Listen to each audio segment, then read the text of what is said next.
Bembe Gang BG Music ni kwamba wamefika kwenye milioni kadhaa kama gisi anavyosema manager. Ebra actually ambali tumeona boss lady yuko hapa pia na boss mwenyewe mkuu. Ndio, ni kweli. Neno gani ambalo unaweza kusema kuhusiana na boss?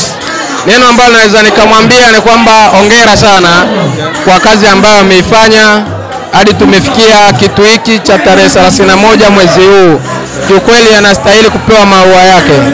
Ebra, kitu ambacho hatujui ambacho kipo nyuma, kitu gani ambacho mtatambulisha leo au vitu gani ambavyo mnawaletea watazamaji wa Joyce Media pamoja na mashabiki zenu? Ya, kwa leo kuna surprise ambayo ni kali. Kwa hiyo nikisema hapa na wakati hajaonekana nitakuwa nimeumbua sherehe. Lakini tuko kwenye sherehe. Ya, kwa hiyo kawaida wewe kuongea. Muda ukifika naamini watu wataiona. Kweli kabisa. Kweli. Ni mtu ama ni kitu gani? Ni wasanii wapya. Kwa hiyo naamini watu wataiona. Wapo idadi kwa wasanii wangapi? Wawili. Wasanii wawili. Ya.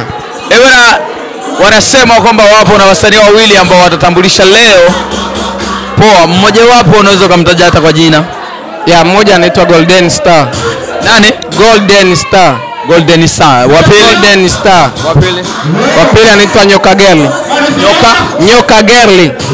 Ebona hiyo ni kizazi na unajua kwamba mziki ni mkali sana, majamaa wamekuja kwa kishindo. Basi tunataka tuseme kitu kimoja. Neno gani ambao unaweza kuwaambia mashabiki wa Bembe Gang au BG Music? Ya, mimi naweza nikuambia kwamba wasikate tamaa, waendelee kutusapoti kwa maana support yao ndio inatufanya sisi tuko hivi au tumefikia muda huu au tuko hapa, ni support ya mashabiki. Kwa hiyo wasikate tamaa, waendelee kutusapoti. Mambo makubwa yanakuja mbeleni.